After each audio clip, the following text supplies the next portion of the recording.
Hindu paper తెమ్మన్నాడు. నన్ను చదవమంటాడేమో. ఇది కూడా సార్ పేపరు. తెచ్చావా? తెచ్చాను సార్. చింపు. నువ్వు సరిగ్గానే విన్నావు.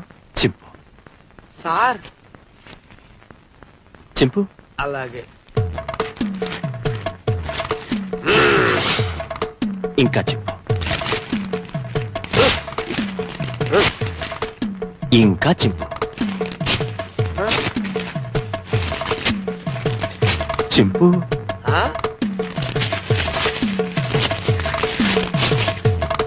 ఇంకా చింపు.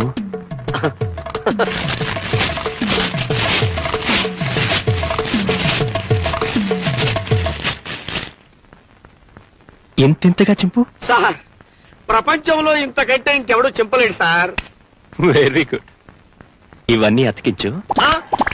సాయంత్రం వచ్చి చదువుకుంటా.